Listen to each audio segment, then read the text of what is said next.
The pencil case project. Some things to know about cutting out a pattern. When you see a pattern with solid lines, you will cut on those lines. If the pattern has dotted lines, do not cut. You want to fold those lines when the instructions say so. On this project, you'll cut the solid line between the casing and the body. You'll then choose a fabric for the body of your pencil case. This fabric can be whatever pattern you like. When you place the paper on your fabric, make sure that you put the pattern in the corner. When you place the fabric in the corner of the paper in the corner of your pattern, it allows for more projects to be taken out of this fabric. If you were to place it in the center, it would limit the number of projects that we could do. Then you want to place your casing on another fabric. Choosing two fabrics gives your project more detail and makes it more pleasant to the eye. You'll place it in the corner just like you did the body of your project. You'll trace around it and cut it out. Notice that the dotted lines are not creased on the casing. It is laid flat. Now that you have cut out the fabric for your casing, you do want to fold those dotted lines and draw a line along both of those folds. Get rid of that paper from your casing and fold the fabric on that line you drew. You will then sew those folds in place. That way you have a finished edge. Do that on both sides of your casing. You want to take your casing and fold it in half. That way the pretty side is on the outside.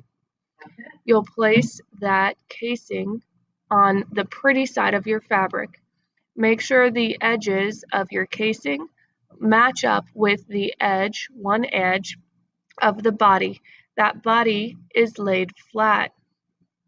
You will then sew the casing and the body together on the edge side, not on the folded side. Pull the casing and the body apart so that it looks like this picture. You want to change your machine to setting number 10. This sews a zigzag. You're going to sew the edge of the casing flat against the fabric of the body. This will make it permanently flat so it doesn't try to fold again. When you have that sewed flat, you're going to take your fabric and you're going to fold your project so that the pretty side is on the inside. The reason that we do this is because when the project is finished, we'll flip it inside out and none of your edges will show. Change your machine back to setting number 1 and you'll remember to backstitch at the beginning and end. Sew down the side of the body that has the edges, not the folded side. Pivot at the bottom and sew across the bottom. Remember, backstitch at the end. If you look here, you can also see that I have a zigzag stitch on the outside of my straight stitch. So you'll want to change your machine back to setting number 10 and you'll sew a zigzag on the outside of the straight stitch, down the side and across the bottom.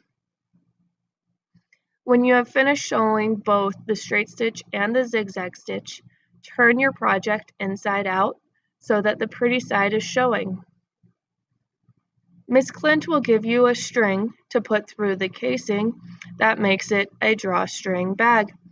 This is good for pencils, markers, it even holds most cell phones.